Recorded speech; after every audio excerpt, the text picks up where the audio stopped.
नमस्कार. छत्रपती एज्युकेशनमध्ये तुम्हा सर्वांचे स्वागत आहे. I am doctor Praveen Kadam, intern at GMC Gondia. या व्हिडिओमध्ये आपण काउन्सिलिंग प्रोसेससाठी लागणारे सर्वात इम्पॉर्टंट डॉक्युमेंटबद्दल माहिती घेणार आहोत. कसं आहे, इथून पुढची जी प्रोसेस राहते, रिझल्ट आला, रिझल्ट नंतरची सर्वात इम्पॉर्टंट प्रोसेस राहते कॉलेजला ॲडमिशन. आणि कॉलेजला ॲडमिशन घेण्यासाठी राहते काउन्सिलिंग प्रोसेस. काउन्सिलिंग प्रोसेसमध्ये सर्वात इम्पॉर्टंट राहतात डॉक्युमेंट. एक जरी डॉक्युमेंट व्यवस्थित नसेल तर तुमच्या ॲडमिशनमध्ये अडथळा येऊ शकतो. तुम्हाला टाईमवर मग सीट तुमचं ओपनमध्ये जर तुमची कॅटेगरी असेल तर तुमचं ओपनमध्ये ट्रान्सफर केलं जाते. त्यामुळे तुम्हाला ओपनची फीस पडू शकते. त्यामुळे एक एक डॉक्युमेंट तुमच्याजवळ असणं खूप गरजेचं आहे. प्रत्येक डॉक्युमेंट हा इम्पॉर्टंट असतो.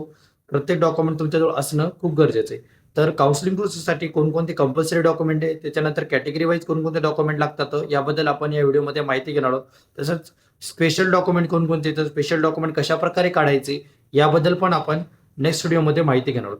तर सर्वप्रथम बेसिक डॉक्युमेंट म्हणजे नीट यूजीचं ॲडमिट कार्ड, नीट यूजीचा रिझल्ट, त्याच्यानंतर MSCETचं ॲप्लिकेशन फॉर्म येतं तुमच्याजवळ. म्हणजे तुम्ही जेव्हा काउन्सिलिंग प्रोसेससाठी अप्लाय करता त्यावेळेस तुमच्याजवळ एक ॲप्लिकेशन फॉर्म येतं, त्याचा एक हे लागतं, फॉर्म लागतं. त्याच्यानंतर HSCची मार्कशीट, 10वीची मार्कशीट, गव्हर्नमेंट इश्यूड आधार कार्ड, पॅन कार्ड वगैरे लागतं. त्याच्यानंतर नॅशनॅलिटी सर्टिफिकेट, डोमासाईल सर्टिफिकेट हे असणं गरजेचं आहे. त्याच्यानंतर मेडिकल फिटनेस सर्टिफिकेट हे एक लागतं. हे इम्पॉर्टंट डॉक्युमेंट आहे. ते तुम्हाला प्रत्येक काउन्सिलिंगसाठी काढावंच लागतं. ते 9 डॉक्युमेंट असे ते तुम्हाला कंपल्सरी लागतात.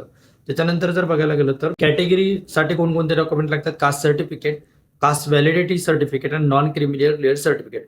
नॉन क्रिमिलियर सर्टिफिकेट हा SC आणि ST कॅटेगरीला लागत नाही. बाकी सर्व कॅटेगरीला नॉन क्रिमिलियर सर्टिफिकेट असणं गरजेचं आहे. त्याच्यानंतर डिफेन्स कॅटेगरीमध्ये डिफेन्स 1, डिफेन्स 2, डिफेन्स 3 असे 3 प्रकारचे सर्टिफिकेट तुमच्याजवळ असणं गरजेचं आहे, ज्या ज्या डिफेन्समध्ये तुम्ही इन्क्लूड होता.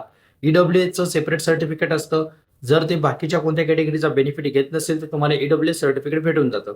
त्यानंतर महाराष्ट्र कर्नाटक बॉर्डरचं रिझर्वेशन एक असतं. त्यामध्ये कसं असतं, तुम्हाला जर महाराष्ट्र कर्नाटक बॉर्डरवर तुमचं रहिवासी असाल किंवा तुमची 10वी किंवा 12वी जर तिथून दिलेली असेल तर तुम्हाला ते सर्टिफिकेट भेटतं. त्यानंतर hilly area certificate, same criteria आहे. तुमचं रहिवासी किंवा तुम्ही 10वी किंवा 12वी हिली एरियामधून दिलेली असेल तर त्यावेळेस तुम्हाला हिली एरियाचं सर्टिफिकेट भेटतं. आणि या व्यतिरिक्त जर तुम्ही PWD कॅन्डिडेट असलाल तर तुम्हाला PWDचं सर्टिफिकेट भेटतं. ते पण तुम्हाला काढून घ्यावं लागतं. ऑल PWD सर्टिफिकेट म्हणजे तुम्हाला कोणती पण डिसॅबिलिटी असेल 40% वरी पाहिजे. त्याच्यासाठी जर तुम्हाला काढायचं असेल तर एक JJ मेडिकल कॉलेज मुंबई आहे, त्याच्यामध्ये पूर्णपणे कोणती पण डिसॅबिलिटीचं सर्टिफिकेट निघतं. त्यानंतर एम्स नागपूर हे 2 कॉलेज आहेत महाराष्ट्रामध्ये, इथे पूर्णपणे डिसॅबिलिटी निघते. मायनॉरिटी सर्टिफिकेट एक आणि ऑर्फन सर्टिफिकेट जर इश्यू असेल तर. या व्हिडिओमध्ये एवढंच. नेक्स्ट व्हिडिओमध्ये आपण हिली एरिया आणि महाराष्ट्र कर्नाटक बॉर्डर हे सर्टिफिकेट कशा प्रकारे काढायचं, काय प्रोसिजर आहे याबद्दल आपण माहिती घेणार आहोत. तर भेटूया नेक्स्ट व्हिडिओमध्ये. तोपर्यंत बाय.